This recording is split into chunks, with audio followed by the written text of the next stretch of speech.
All right, so this first story comes from the Wildlife Society, published on March 21st. U.S. House of Representatives passes Wild Act. Bill would fund several wildlife conservation programs domestically and abroad. The U.S. House of Representatives recently passed the Wild Restoration Act, a bipartisan effort to utilize funding for several wildlife and habitat conservation programs. Across all 50 states, U.S. territories, U.S. Fish and Wildlife Services partners for fish and wildlife program officers critical support of voluntary conservation initiatives.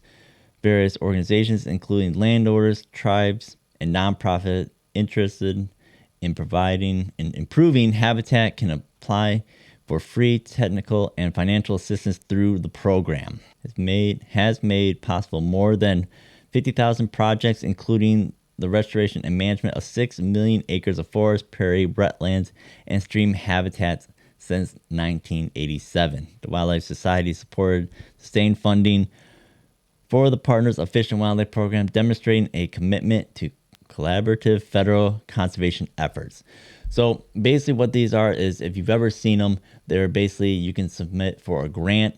So if you have a certain wildlife project, you can submit for an application for a grant for some of that funding, and then you can go through the process of reviewing it. Now, I've never tried it for if you're, a private landowner and you just want to, get some money to do some, mountain habitat work on your own, hunting property or something like that. I don't know if that's something that they would grant you. Again, I know there's some stipulations a lot of times of, how you manage it, how you go about completing those projects. So there is some regulation involved. Sometimes it may not be necessarily the best thing to do to get the federal government involved in how you manage your hunting property. But if you do have a large parcel that you are looking to do any sort of project with, just for the sole purpose of improving habitat, not necessarily for hunting purposes, but just in general, or if you're part of an organization, this could be an avenue to get some funding in that regard. The Multinational Species Conservation Fund play a pivotal role in supporting conservation of imperiled species globally, including iconic wildlife such as rhinos, elephants, tigers, great apes, and marine turtles. And over the 30 years since its inception, the Multinational Species Conservation Fund has been incrementally successful tool in strengthening global wildlife conservation, helping conserve our planet's most iconic and beloved wildlife species, said Rep. Debbie Dingell. She goes on to say, "I'm glad to see the Wild Act pass the House to ensure that we continue this important work to protect these species for generations to come." The United States is actively involved in global conservation initiatives aimed at protecting endangered species and preserving biodiversity. Through partnership with other countries, the United States contributes to conservation efforts in regions facing significant biodiversity threats, such as Amazon rainforest and coral reefs of the Pacific Ocean. The provisions of the Wild Act align with the goals of these global objectives and demonstrate the U.S. commitment to international wildlife conservation efforts. The Wildlife Society has long advocated for the importance of endangered species recovery, recognizing the vital role threatened and endangered species play in maintaining healthy ecosystems. The commitment is evident through our position statement on the conservation of biological diversity, as well as an issue statement addressed the U.S. Endangered Species Act, policy briefing, and the Species at Risk Act, which highlight our dedication to supporting international and endangered species recovery efforts. They go on to say the next step of the Wild Act lies in the Senate, where it will undergo further review and consideration.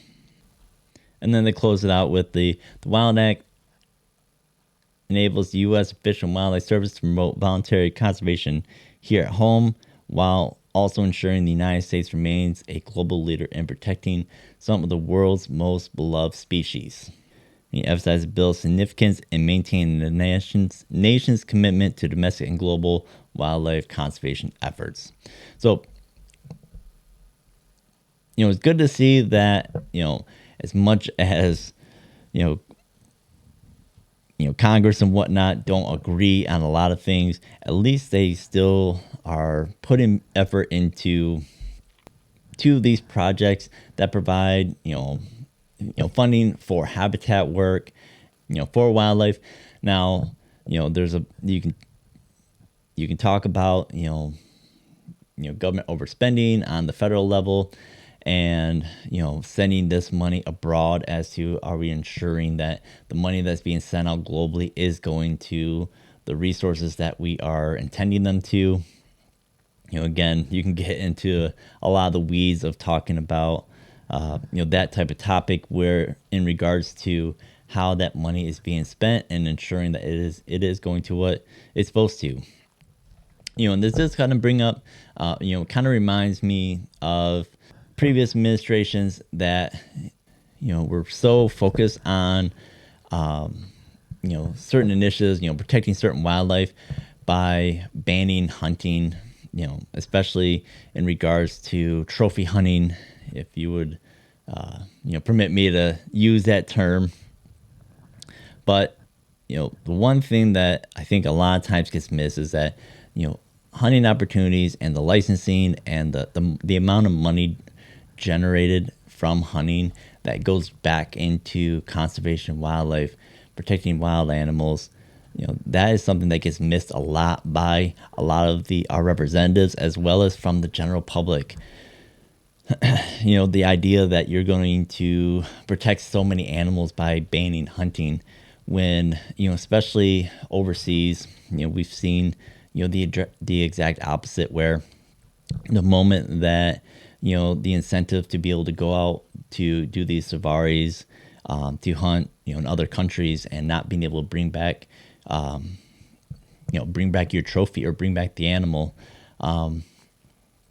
it really cut down on the amount of people that were willing to go out and hunt, especially in regards to some of the high profile, social media attention that, was really negative for a lot of people. A lot of these, hunting reserves and wildlife reserves that allowed hunting basically had to get shut down because they didn't get the funding anymore, because the hunters weren't showing up anymore. They, lost their revenue, which a lot of these organizations, a lot of these hunting groups would spend, mass amounts of money for anti-poaching, patrols, and, just protecting the wildlife that has a significant value to them monetarily. These companies would get shut down, these hunting reserves would get shut down, and then the animals would be wiped out from poachers because they, the governments of the areas didn't have the resources or the motivation to protect the animals. Whereas these private individuals that would run these, groups, when they had the funding, they were very adamant of protecting the animals in their areas and ensuring that they had good numbers and that they were healthy. That way they could always have clientele come back. That's one thing that I think a lot of times gets missed, especially, again, outside the hunting world. Us as hunters, we know a lot of this already and know the importance of hunting and the money that's generated from hunting that goes towards the animals that we love to pursue. I think there needs to be a bit of a push to, bring that to the forefront, that hunting is also a very, very important resource in regards to, protecting wildlife, essentially.